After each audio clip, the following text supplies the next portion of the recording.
할렐루야. 반갑습니다. 예전부터 영락교회는 제가 5년 정도 캘거리에 있었는데요. 그때부터 영락교회는 미인들이 많았던 것 같습니다. 그래서 영락교회에서 미인인 김혜리 전도사를 만나서 원주민 선교를 갔는데 하라는 선교는 안 하고 서로 눈이 맞아서 결혼을 하게 됐습니다. 어, 저희가 교제할 때 제일 먼저 알린 분이 한국 저희 장인어른 장모님도 아니고 송윤배 목사님이었어요. 그래서 지금도 생각납니다. 사모님이랑 그 놀스에 있는 코나 브런치 집에 가서 저희 사귀게 됐습니다. 한데 목사님이 이렇게 씩 웃으시면서 너무 흐뭇하게 봐주셨어요. 그때 그 표정, 따뜻한 표정이 아직도 기억에 남습니다. 어쩌면 하나님께서 이 땅에 붙여주신 영적 장인어른, 영적 친정 아버님이라고 하면 저희 와이프의 송윤배 목사님이 아닌가 싶습니다. 예수님 믿지 않고 이 캘거리에 왔다가 실컷 놀고 있을 때 교회 불러주셔서 양육해 주시고 또 복음 전해 주셔서 어떻게 또 신학교까지 가게 돼서 그리고 또 부족한 종의 사모로 또 섬겨줘서 너무 감사한 것 같습니다. 저도 오늘 오전에는 시댁에 갔다 왔습니다. 수목원교회 가서 예배드리고요. 오후에는 또 명절에 뒤에 날 친정에 왔습니다. 친정에 와서 말씀 또 귀한 강단 내주셔서 너무나 감사합니다. 부족한 종인데 오늘 하나님께서 허락하신 귀한 말씀 잘 전했으면 좋겠습니다. 오늘 말씀 제목이요, 저주인가 축복인가입니다. 이 말씀으로 하나님 말씀을 전하려고 하는데요. 오늘 본문 말씀을 다시 한번 읽어드리겠습니다. 내가 내게 명령한 것이 아니냐? 강하고 담대하라. 두려워하지 말며 놀라지 말라. 내가 어디로 가든지 내 하나님 여호와가 너와 함께 하느니라 하시니라. 오늘 본문 말씀은 평소에 많이 인용되고 흔히 거실에 액자로 걸려 있는 말씀입니다. 저희 집에도 이게 걸려 있었어요. 제가 캘거리에 와서 와이프를 만나고 결혼하러 한국에 갔다가 오는 길에 저랑 가장 가까운 형님이 액자를 큰 걸 하나 주셨어요. 그 말씀이 저 말씀이었습니다. 강하고 담대하라. 두려워하지 말며 놀라지 말라. 내가 어디로 가든지 내 하나님 여호와가 너와 함께 하느니라 라는 말씀이어서 저희 거실에 TV 다이 위에 바로 벽에 붙여 놨었습니다. 그리고 소파에 앉을 때마다 읽고 자주 봤던 말씀이죠. 여러분도 참 힘이 되는 말씀이죠. 여러분 너무나 잘 아시는 말씀 아닙니까? 이 말씀은 애굽에서 종살이하던 이스라엘 백성들을 하나님의 말씀을 따라서 출애굽하고 광야에서 40년간 그들을 이끈 모세가 죽은 뒤에 새로운 리더십으로 여호수아를 하나님께서 세우십니다. 그리고 여호수아에게 하나님이 말씀하시죠. 여호수아 1장은 두 단락으로 전체가 나눠져 있습니다. 1절과 9절까지는 하나님이 여호수아에게 가나안 땅으로 가라고 명령하시고 약속하시는 말씀이었습니다. 그리고 10절부터 1장 마지막인 18절까지는 여호수아가 하나님의 말씀을 이스라엘 백성들에게 전달하는 내용입니다. 오늘 본문 말씀인 9절은 하나님의 명령과 약속 중에 가장 핵심이 되고 하나님께서 꼭 여호수아에게 하고 싶으셨던 그리고 이스라엘 백성들에게 전하고 싶으셨던 그 한 말씀이었습니다. 그래서 오늘 본문 말씀은 40년 동안 광야 생활을 하고 이제 약속의 땅 가나안 땅에 들어가기 직전인 이스라엘 백성들에게 꼭 전하고 싶은 하나님의 핵심적인 목적이 담겨 있다는 겁니다. 하나님이 원하시는 핵심 목적이 무엇인지 이스라엘 백성들의 광야 생활을 통해 찾아보고자 합니다. 같이 성경을 읽어가면서 계속 볼 건데요. 출애굽기 13장 17절입니다. 같이 한번 읽어볼까요? 시작.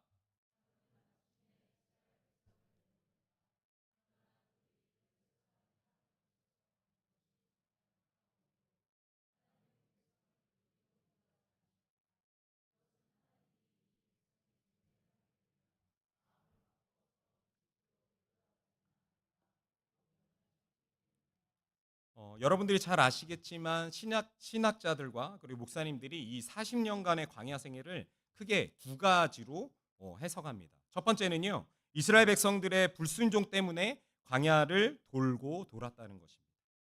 실제로는 한 달이면 충분히 갈 수 있는 거리였는데 이스라엘 백성들이 불순종했기 때문에 돌고 돌았다는 거예요. 다름 하나는 하나님이 허락한 훈련의 시간이었다는 것입니다. 이 두 가지의 견해로 나뉘어집니다. 사실은 전체 맥락으로 보면 그렇게 나누어졌다고 생각할 수 없겠지만 전체 중심 해석을 보면 이 두 가지로 대부분 나눠져 있습니다. 그런데 출애굽기 13장 17절을 보면 블레셋 사람의 땅을 거쳐서 가는 것이 가장 빠른 길인데 하나님이 그 길로 인도하지 않았다고 말씀합니다. 이스라엘 백성들이 블레셋 사람들과 전쟁을 하면 마음을 바꿔서 두려운 마음이 들어오니까 애굽, 이집트 땅으로 되돌아가 버릴까 봐 염려하셨기 때문에 광야 길로 돌아가게 하셨다라고 기록하고 있습니다. 이것으로 봐서는 이스라엘 사람들이 하나님의 약속을 따라 출애굽했지만 하나님을 믿는 믿음이 아직 완전하지 않다는 것을 알 수 있습니다. 하나님을 온전히 신뢰하는 것, 이것이 광야에서 훈련받아야 할 과목이었습니다. 이 훈련이라는 개념, 이 개념이 오늘 말씀을 해석하고 하나님의 뜻을 찾는데 아주 중요한 열쇠가 됩니다. 이어서 출애굽기 14장 9절에서 10절 말씀 같이 한번 읽어보겠습니다. 시작.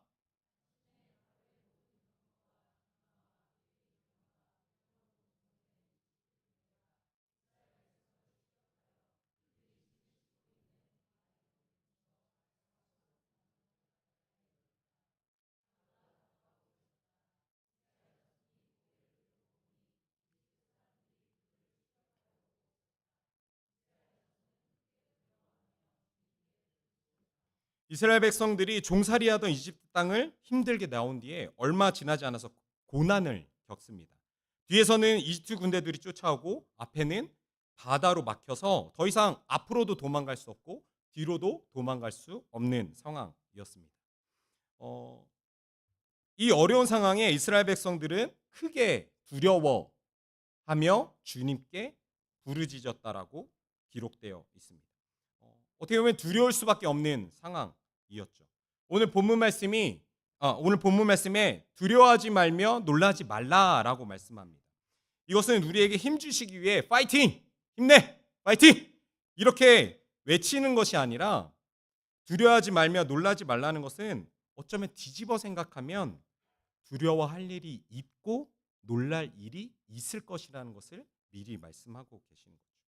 하나님의 인도함을 받고 하나님의 보호하심 아래 있어도 두려움을 경험할 수 있습니다. 여러분들 꼭 기억하십시오. 많은 사람들이 하나님이 약속하시면 모든 것이 다 잘 되고 아무 어려움이 없을 거라고 생각합니다. 그것이 축복이라고 오해하고 하나님이 약속하셨는데 왜 이런 일이 일어나냐고 따지기도 하는 사람들이 있습니다. 심지어 저주하고 오해하기도, 자기에게 저주를 내리셨다고 오해하기도 합니다. 본문 말씀은 하나님께서 여호수아에게 하나님이 약속하신 가나안 땅이 눈앞에 보이는 곳에서 하신 말씀입니다. 약속의 땅에서도 두렵고 놀랄 일이 있다는 것이죠. 코스타 강사로 가시는 분들이 1년에 한 300분 정도 계십니다. 그중에는 목사님들도 계시고 선교사님들도 계시고 올해 이번에 코스타 월드라고 부산에서도 코스타가 열리는데 그때 이영표 선수 같은 일반 성도님들 또 기업을 운영하시는 대표님들도 계십니다. 아주 다양합니다. 그분들의 설교나 강의를 들을 때마다 놀랍니다. 너무나 평온해 보이고 너무나 잘 사는 것 같은데 그 이야기를 듣다 보면 그 과정에 수많은 고난들이 있더라고요. 때론 두렵고 놀라운 일들이 겹겹이 있는 것을 들었습니다. 그리고 그분들의 삶을 가까이에서 보면 어떻게 저런 일이 일어나나 싶을 정도로 제 마음이 힘들 정도로 어려운 분들이 많이 있습니다. 너무도 평범하고 때론 화려해 보이지만 평범한 삶은 단 한 사람도 없다는 겁니다. 어쩌면 때론 두렵고 놀라는 일들, 그 고난을 겪으면서 더 깊어지고 그 긴 고통의 시간을 통해 하나님이 더 드러나는 간증이 있지 않을까 싶습니다. 요즘 젊은 사람들이 많이 하는 것, 인스타, 그리고 페이스북, 카카오톡 프로필, 우리는 SNS가 주는 착시 속에 살아가고 있습니다. 인스타를 통해서 보면 주변 많은 사람들, 친구들은 그냥 그저 행복해 보여요. 저 사람들 맨날 해외여행 가는 것 같고 좋은 일만 있는 것 같고 맨날 파티하는 것 같고 너무나 좋아 보입니다. 근데 사진 한 장만 보고서도 자기 자신 근데 그 사진 한 장을 보면서 그 사진 한 장으로 자기 자신을 한탄하는 사람도 있습니다.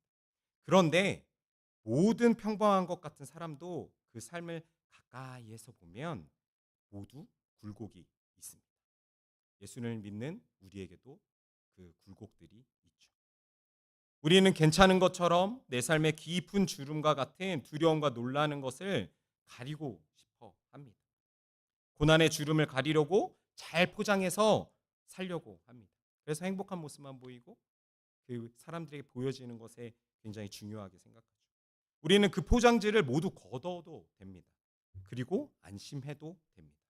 그 두려운 일과 놀랄 일을 내 노력과 정성으로만 막으려는 신이 아닌 그 어려움을 도와달라고 그냥 그렇게만 구하고 나를 포장해달라고 나를 좋은 길로만 인도해달라고 그렇게 구하는 신이 아닌 그것을 극복할 수 있는 본질적인 힘을 주시는 분이 하나님이시기 때문에 우리 하나님은 그것을 덮고 우리의 선행으로 그것을 덮으시는 분이 아니라 하나님께서는 그것을 인정하시면서 그냥 인정하고 끝나는 것이 아니라 두려울 일이 있을 거야. 놀랄 일이 있을 거야. 그런데 너에게 내가 있잖아.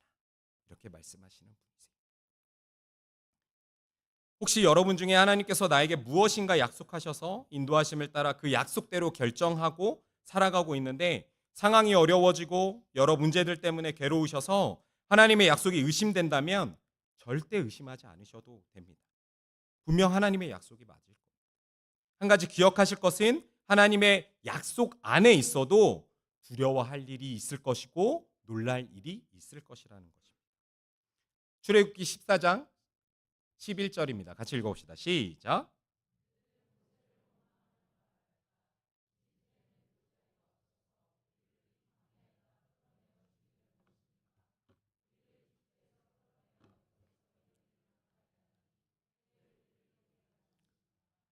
어려운 상황과 마주쳤을 때 이스라엘 사람들의 반응은 무엇입니까? 원망입니다.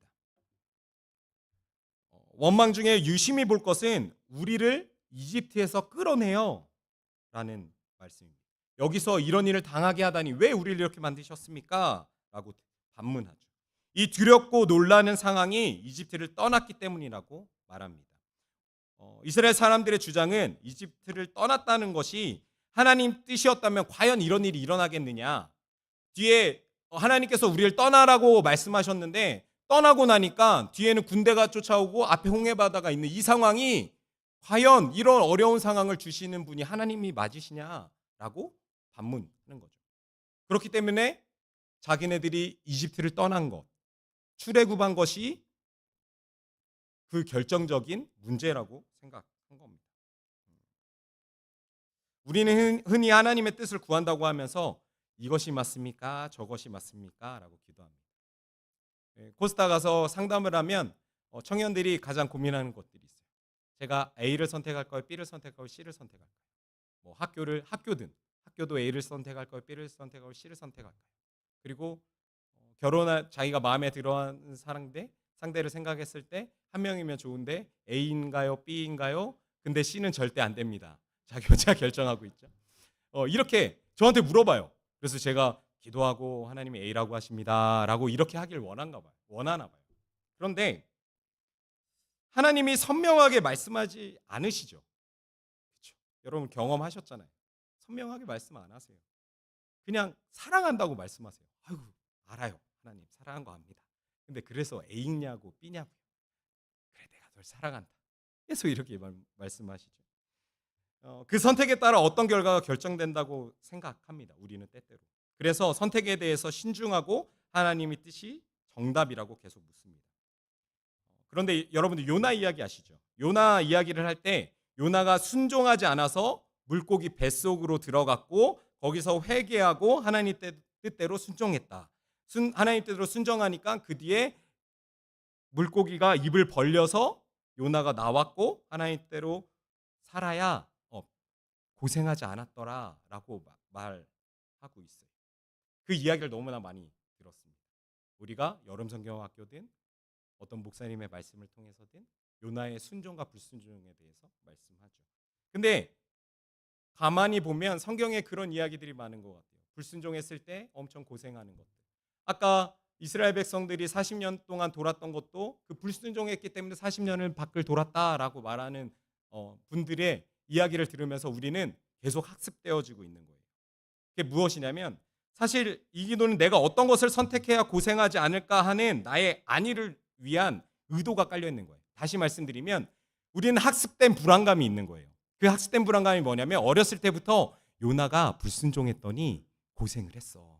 3일 동안 그 냄새나는 곳에서 기도하다가 결국엔 하나님 앞에 회개하고 순종했더니 나와서 하나님께서 원하시는 곳으로 갔고 거기서 많은 사람들을 전도하고 선한 영향을 끼쳤어라고 배웠어요.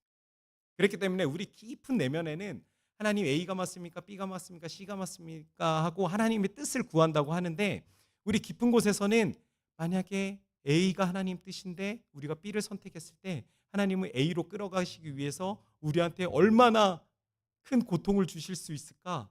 아, 내가 불순종했는데 그러면은 내가 진짜 죄송합니다.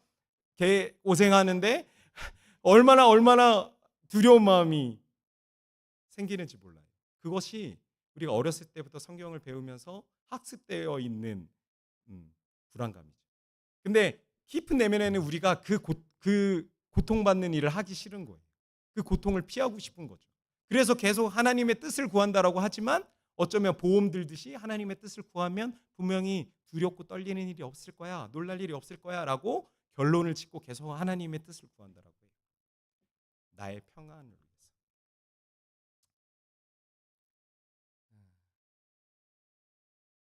만약 우리의 기도가 이런 의도가 없고 진짜 하나님의 뜻을 구하면서 기도하는 것이라면 과연 하나님도 이것과 저것 중에 무엇으로 결정하는가에 집중하셔서 중요하게 생각하실까요? 하나님께서는 무조건 A라는 정답을 두고 B를 선택하면 다른 길로, C를 선택하면 더 고생하는 길로 이렇게 보내시는 분이실까요? 과연 그 A, B, C를 선택하는 것이 중요하다고 생각하실까요? 오늘 본문 말씀을 보면 내가 어디로 가든지라는 말씀이 나옵니다.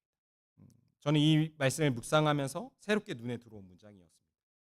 내가 어디로 가든지, 이 말은 내가 어디로 가든지 상관없다는 것입니다. 하나님은 우리가 무엇을 결정하는가에 대해 크게 중요하게 생각하지 않으십니다. 물론 선과 악을 분별해서 하나님의 선을 선택했다는 전제가 있어야 하죠. 거기에서부터 시작하는 겁니다. 하나님이 좋아하시는 것과 싫어하시는 것, 선과 악은 우리의 양심과 성경 말씀을 통해서 분별할 수 있습니다. 하나님의 말씀이 성경을 통해서 우리의 양심을 통해서 쉽게 하나님이 기뻐하시는 선을 선택할 수 있습니다. 우리가 하나님 선 안에 있을 때 하나님이 중요하게 생각하시는 것은 우리가 선택한 장소나 우리가 결정한 무엇인가가 아니라 네가 어디로 가든지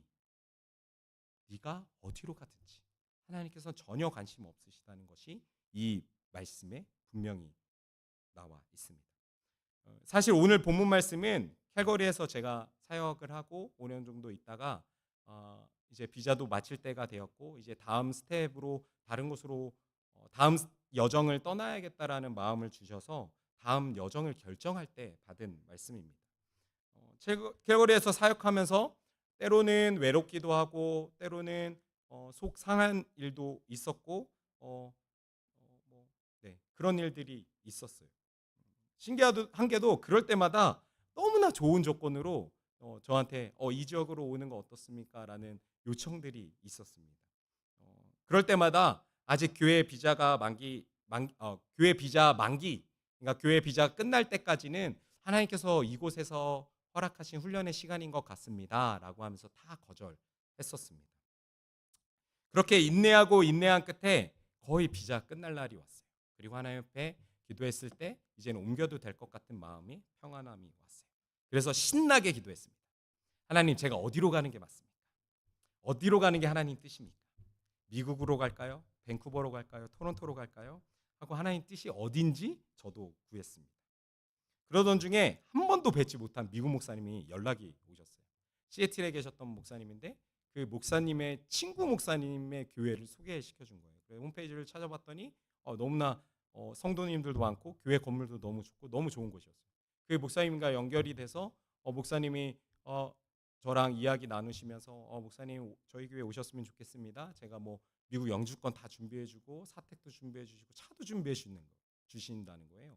그래서 야 이게 진짜 하나님께서 신실하게 인도하시는구나. 여기가 부르심이 맞구나라고 생각했습니다. 그래서 혼자 시애틀을 가야 하나. 그리고 그때 마침 알래스카에 계시는 저희 지방의 목사님도 연락을 주셨어요. 여기 오면은 모든 걸 다 해주신대요. 그래서 야 이게 A인가 B인가 계속 고민하고 있었어요. 시애틀인가 알래스카인가 둘 중에 어딘가 이렇게 고민하고 기도하는데 아무런 마음을 주시지 않는 거예요. 제 마음에. 하나님이 A면 A라고 말씀해 주시면 좋겠고 B면 B라고 말씀해 주시면 좋겠는데 그냥 사랑한다라고만 하시고 아무 말씀 안 하시는 거예요. 며칠을 고민하다가 하루는 소파에 앉았는데 오늘 본문 말씀이 적혀 있는 벽에 액자를 봅니다. 내가 내게 명령한 것이 아니냐? 강하고 담대해라. 두려워하지 말며 놀라지 말라. 내가 어디로 가든지 내 하나님 여호와가 너와 함께 하시느니라 하시니라. 예전 같았으면 맞아. 힘내자. 하나님께서 나에게 힘 주신대. 이미 어디로 갈 수 있을지 이미 초이스 할 수 있도록 주셨고 내가 한번 힘내서 한번 가보자라고 생각했을 텐데 제 눈에 이 단어가 들어왔어요. 내가 어디로 가든지. 그래서 어디가 하나님 뜻입니까? 라고 묻던 기도가 이제는 제가 어느 곳으로 가는 것은 상관없습니다. 그냥 하나님과 함께하면 됩니다. 라고 기도가 바뀌었습니다. 그리고 시애틀은 저희 교단이 달라서 막히게 됐고 알래스카도 막히게 됐어요. 저희 와이프는 이제 20살 때부터 여기에서 살았으니까 마인드셋이 캐나다잖아요. 한국에 돌아갈 건 상상도 안 하고 있었어요. 근데 저는 무심히 그 기도를 하나님과 함께하면 하나님과 함께하면 됩니다라고 기도하면서 새벽기도에 기도하는데 YM 세컨 스쿨이 생각이 났어요. 제가 YM DTS를 캘거리에서 받았는데 이 다음 스텝으로는 세컨 스쿨을 받으면 좋겠다. 그래서 미국 하와이를 알아봤더니 코나를 알아봤는데 그때 마침 그 통역하시는 분이 없다고 통역 클래스가 안 열린대요. 그래서 영어로 하기에는 좀 부담이 돼서 그럼 어떻게 하나 해서 한국의 제주열방대학을 가면 되겠다라고 마음 먹고 와이프한테 이야기했어요. 근데 와이프는 사실은 이 캐나다를 떠나는 게 두려움이 많이 있었나 봐요. 그래서 저는 그냥 기다렸습니다. 기다렸어요. 그래서 와이프도 계속 매일 새벽 기도하고 오면 어디 연락 온 데 없어요? 연락 온 데 없어? 어디 밴쿠버 좀 알아볼까? 토론토도 알아볼까? 막 이러는데 그렇게 때때로 말씀 주셨던 그 목사님들이 전혀 연락이 없으신 거예요. 그래서 그래서 조심스럽게 얘기했죠. 한국으로 돌아가는 게 맞는 것 같아. 그랬더니 대답을 선뜻 안 해요. 그래서 그냥 뒀습니다. 하나님께서 분명히 동일한 마음 주시겠지 하고 기다리고 있었어요. 근데 어느 순간 수요예배, 금요예배 기도 열심히 하고 오더니 되게 한숨을 훅 쉬면서 그래 한국 가는 게 맞는 것 같아. 그러면서 그 자리에서 대한항공 난 그래도 그러면 돌아갈 때 좋은 비행기 탈래. 에어캐나다 안 타고 서비스 좋은 대한항공 탈 거야. 우리 애들도 있으니까. 그래서 대한항공을 결제를 했어요. 근데 하나님이 너무 야속하시진 않는데 그 다음날 토요일 날 오전에 연락이 왔어요. 밴쿠버에 한 목사님이 연락 와서 남편도 청소년 사역하고 청년 사역도 가능하죠. 예배인도도 가능하죠. 사모님은 여기 와서 유아 유튜브 하면 좋겠네라고 하니까 목사님 저희 한국 가기로 결정했어요 하고 전화를 끊고 와이프가 좀 멍하니 있더라고요. 그러면서 와이프가 고백했던 게 어쩌면 하나님께서 한국으로 인도하심이 맞을 수도 있을 것 같아. 그런데 내가 순종하지 못하고 있었을 때 하나님이 내 순종을 기다리고 계셨던 것 같아라고 하면서 이미 티켓팅했고 그 다음에 뭐 되돌릴 수 없는 상황에 그렇게 보여주신 것이 오히려 저희 와이프한테는 어쩌면 확신으로 왔었던 것 같습니다. 많은 분들이 오해하시는 분들이 있으세요. 제가 한국에 되돌아가서 몇 달 뒤에 코스타 국제본부에서 일한다고 하니까 코스타 국제본부에서 먼저 얘기를 해주셔서 제가 한국을 기꺼이 돌아간 줄 아시는데 그때까지만 해도 저는 이 말씀만 있었습니다. 내가 어디로 가든지 그 뒤에 다음 스텝은 전혀 없었어요. 그냥 YM 세컨 스쿨 해야겠다. 그것만 결정하고 저희 짐 다 빼고 아이 둘 데리고 YM 베이스로 들어갔었습니다. 그리고 세컨 스쿨이 마치고 그때 유인구 목사님과 연결이 돼서 코스타 국제본부에 들어가게 됐죠. 그때 아마 소영배 목사님이 유인구 목사님이랑 동기시거든요. 신학교 동기신데 아마 저를 좋게 잘 얘기해 주신 것 같습니다. 또 추천도 해주신 것 같아요. 너무 감사한데 그렇게 감사하게 연결이 돼서 코스타에서 일을 하게 됐습니다. 제가 시애틀과 알래스카, 밴쿠버, 토론토를 놓고 기도할 때는 하나님께서 분명히 침묵하셨어요. 제 마음에는 아무런 사인도 없었어요. 그런데 어디를 가든지 상관없이 하나님이면 됩니다라고 그 기도가 바뀔 때 하나님께서 그때 길을 정해 주시더라고요. 그리고 그 길을 열어 주시더라고요. 하나님은 어디로 가는가에 대해 전혀 관심 없으십니다. 여러분들이 무슨 하나님의 선 안에 선택하는 것에 있어서 그 무엇을 선택할 것인가는 아무 관심이 없으세요. 그럼 하나님은 과연 무엇에 관심이 있으실까요? 무엇을 중요하게 여기실까요? 출애굽기 14장 19절에서 20절입니다. 읽어봅시다. 시작.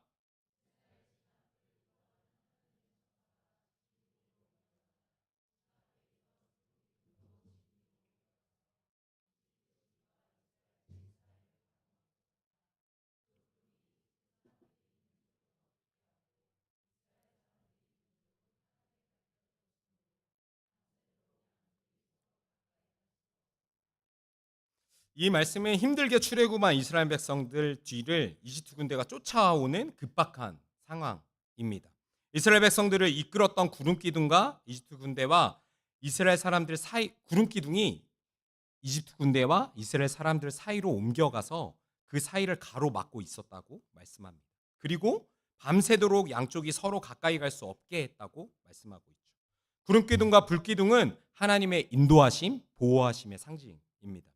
구름 기둥과 불 기둥이 이집트 군대가 쫓아오는 14장에서 등장하지 않고 지금은 이 14장의 구름 기둥과 불 기둥을 말씀하고 계시는데 이때만 등장하는 것이 아니라 그 전인 13장에서 먼저 등장하고 있습니다. 그러니까 14장 직전인 이 어려운 상황을 당하기 직전인 13장에 이스라엘 백성들이 이집트를 떠난 이야기 뒤에 바로 구름 기둥과 불 기둥 이 13장 마지막에 말씀하고 있습니다. 그리고 14장으로 넘어가서 홍해를 만나는 어려운 상황을 겪습니다. 출애굽기 13장 21절에서 22절입니다. 읽어봅시다. 시작.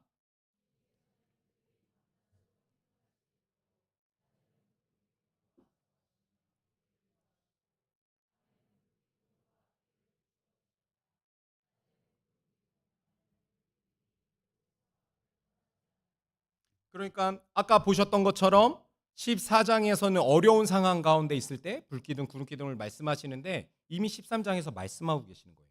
그들이 밤낮으로 행건할 수 있도록 낮에는 구름기둥과 앞서가시며 길을 인도하셨고 밤에는 불기둥으로 앞길을 비추셨다.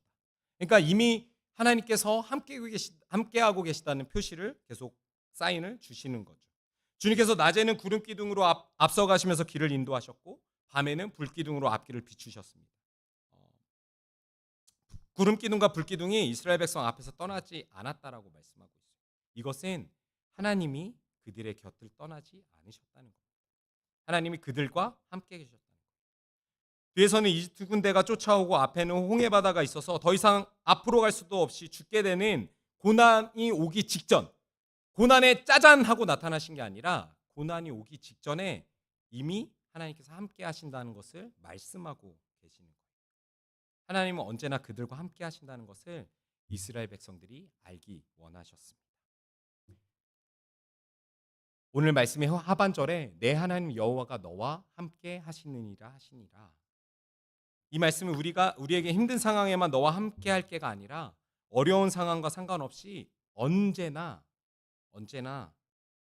우리와 함께 하신다는 변함없는 약속인 것입니다. 이스라엘 군대와 홍해로 막혀 있는 상황에 뿅 하고 구름기둥, 불기둥을 세우셔서 막아주신 것이 아니었죠. 그 고난이 오기 직전에 이미 우리와 함께 하신 하나님을 보여주신 겁니다. 이 말씀의 진짜 뜻은 나는 너와 언제나 함께 할게. 그러니까 너는 영원히 함께하는 나를 찾고 나와 늘 동행하라는 명령이 담겨 있는 겁니다. 하나님은 우리가 무엇을 결정할 것인가 보다 하나님을 찾고 하나님과 동행하는 것을 더 중요하게 생각하십니다. 어디서 무엇을 하든지 우리가 늘 함께 계시는 하나님과 인격적인 깊은 교제를 해야 합니다. 이스라엘 백성들의 광야 40년간의 훈련의 목적은 결국엔 한 가지였습니다. 하나님과 동행하는 것. 광야에서 문제를 만났을 때 그들의 반응은 같은 패턴이었습니다. 먼저 문제가 발생하면 이스라엘 백성들은 불평을 먼저 했습니다. 왜 우리를 이집트에 끌어내서 이런 일이 일어나게 하느냐라고 하고 모세는 그 이야기를 듣고 하나님 앞에 나아갑니다. 그리고 모세가 하나님께 부르짖습니다. 그러면 하나님께서는 모세를 통해 말씀하시죠. 말씀하시고 하나님은 기적을 행하세요. 그리고 이스라엘 백성들은 하나님을 찬양합니다. 그리고 또 광야 40년 동안 문제가 또 그 다음 문제가 발생합니다. 그리고 불평하고 모세는 부르짖고 하나님께 말씀하고 하나님께서 말씀하시고 하나님의 기적을 체험하고 또 하나님 찬양하고 또 문제 발생하고 이 서클 안에서 벗어나오지 못하는 거예요. 여러분들의 삶은 어떠십니까? 이 서클에서 벗어나고 계십니까? 여러분들은 지금 어떤 상황쯤 되시는 것 같으세요? 여러분들의 힘든 상황이 있다면 문제가 지금 발생하셔서 하나님 앞에 불평하고 계시진 않으십니까? 어쩌면 그 불평이 있을 때 하나님께서 말씀하셔서 하나님의 기적을 체험하고 있지는 않으십니까? 우리의 인생은 어쩌면 이 서클 안에서 계속 돌아갈 때가 있는 것 같아요. 성숙한 그리스도인이라면 이 서클에서 벗어나야 되지 않으시겠습니까? 저도 사실은 쉽지 않더라고요. 근데 여러분들에게 도전드리고 싶습니다. 이 서클에서 우리가 조금 벗어나 봅시다. 그래서 하나님께서 말씀하시고 하나님을 찬양하는 우리의 삶의 고백이 있었으면 좋겠습니다. 출애굽할 때 약속하신 가나안 땅은 실제로 축복의 땅이었습니다. 왜 그러냐면 그곳은 땅이 좋아서 열매도 잘 맺었고요. 사람도 덩치가 실제로 컸다라고 성경에도 기록해요. 그리고 4대 문명의 발상지 가운데 두 곳, 나일강 문명과 티그리스, 유브라테스 강 문명을 잇는 길목이었습니다. 그러니까 가나안 땅은 정말 축복받은 땅이었어요. 그 당시에는 풍요의 상징인 인간의 번영, 사람이 크고 남자들과 여자들이 그러니까 사람들이 많이 태어나는 것, 그것이 축복이었어요. 그리고 먹을 것이 많아서 마음껏 즐길 수 있고 놀 수 있고 그리고 풍족하게 살 수 있는 곳, 그것이 가장 축복이었다라고 생각했습니다. 그렇기 때문에 인간의 시각으로는 가나안 땅이 분명히 축복의 땅이 맞습니다. 그래서 이스라엘 백성들도 그 땅을 원했기도 했을 거고. 그런데 하나님의 관점은 조금 달랐습니다. 온 세상 모든 것을 창조하시고 주인 되시는 하나님이 열매가 많고 인간이 번영하는 것은 아무 문제가 아니었습니다. 가나안 땅에는 여러 민족이 살고 있었어요. 그랬기 때문에 그들이 믿는 이방신 우상이 많았죠. 하나님의 관점으로 이스라엘 백성들이 가나안 땅에서 하나님을 떠나 이방신을 믿고 우상을 섬긴다면 그 땅은 결국엔 축복의 땅이 아니라 저주의 땅이 된 거죠. 하나님의 입장, 하나님의 관점에서. 많은 사람들이 물어봅니다. 그러면 돈 많은 사람들은 축복을 받은 거고 돈 없는 사람, 노숙자들은 저주를 받은 거냐? 이 땅에서 왜 그렇게 힘들게 살아가느냐라고 질문하는데 저는 그렇게 생각하지 않습니다. 하나님의 궁극적인 목적은 이 사람이 예수 그리스도를 믿어서 구원을 받느냐, 그래서 천국에 가느냐, 지옥에 가느냐. 이 관점에서 하나님의 꿈이 심겨져 있는 거죠. 어쩌면 하나님께서 축복이라고 말씀하시는 것은 복음을 듣고 구원받고 우리가 천국에 영원히 하나님을 찬양하는 것, 이것이 축복이지 않겠습니까? 그리고 하나님의 관점에서는 저주는 하나님이 없는 것, 그래서 지옥에 가고 영원히 불타 고통받는 그 모습이 하나님께서는 저주라고 생각하셨을 거예요. 광야 40년 동안 훈련받았지만 결국 이스라엘 백성들 중에 1세대는 가나안 땅에서 다 들어가지 못하고 그 땅에 묻힙니다. 모세마저 묻히죠. 어쩌면 그것을 두고 하나님이 저주라고 이야기할 수도 있어요. 그런데 저는 그렇게 생각하지 않습니다. 그나마 그들은 광야에서 하나님의 보호하심 아래 살았어요. 그 보호하심 아래서 하나님을 믿고 그 자리에서 죽었다면 어쩌면 하나님의 천국 소망을 품고 죽은 자들이어서 하나님의 관점에서는 축복일 수도 있어요. 죽은 것이 슬픈 일이기도 하지만 영원의 생명을 얻는 그 축복을 얻은 거죠. 우리의 삶도 그렇습니다. 우리 안에 안락하고 평온한 삶이 있어도 그 안에 하나님과 동행함이 없다면 그 삶은 저주의 삶입니다. 저도 캐나다에 살아봤잖아요. 여기 사실 하나님 없이도 살 수 있어요. 저만 그렇습니까? 여러분들 생각해 보십시오. 여러분들 65세까지만 버티시면 되잖아요. 그리고 연금 나오고 남편분 아내분 같이 계시면 둘이 합쳐서 충분히 살 수 있어요. 충분히 살 수 있어요. 근데 그 결과를 보고 계시잖아요. 여기에 많은 캐네디언 교회들이 할머니 할아버지밖에 안 계시고 교회들이 비워져 있고 과연 그것이 축복일까요? 많은 사람들은 그렇게 생각하죠. 그래서 홈쇼핑에서 예전에 캐나다 영주권 받는 것도 팔았잖아요. 여기 축복의 땅이라고. 여기 분명히 축복의 땅 맞습니다. 기름지고요. 먹을 것도 많고 너무나 평온해요. 그런데요. 여기에 예수님 없으면 더 이상 축복 아닙니다. 여러분들 꼭 예수님 믿으셨으면 좋겠어요. 믿고 계시죠? 꼭 예수님과 함께 하시고 동행하시고 예수님과 인격적인 하나님과 늘 대화하고 그분을 놓지 않는 여러분들이 되셨으면 좋겠습니다. 오늘 말씀을 통해 세 가지를 기억합시다. 여러분 기억하십시오. 하나님의 약속 안에 있어도 두렵고 놀랄 일이 생길 수 있습니다. 혹시나 여러분 가운데 두려운 일과 놀라는 일 때문에 하나님의 약속이 맞는지 흔들리고 계시다면 걱정하지 마십시오. 여러분은 하나님 약속 안에 있는 겁니다. 두 번째입니다.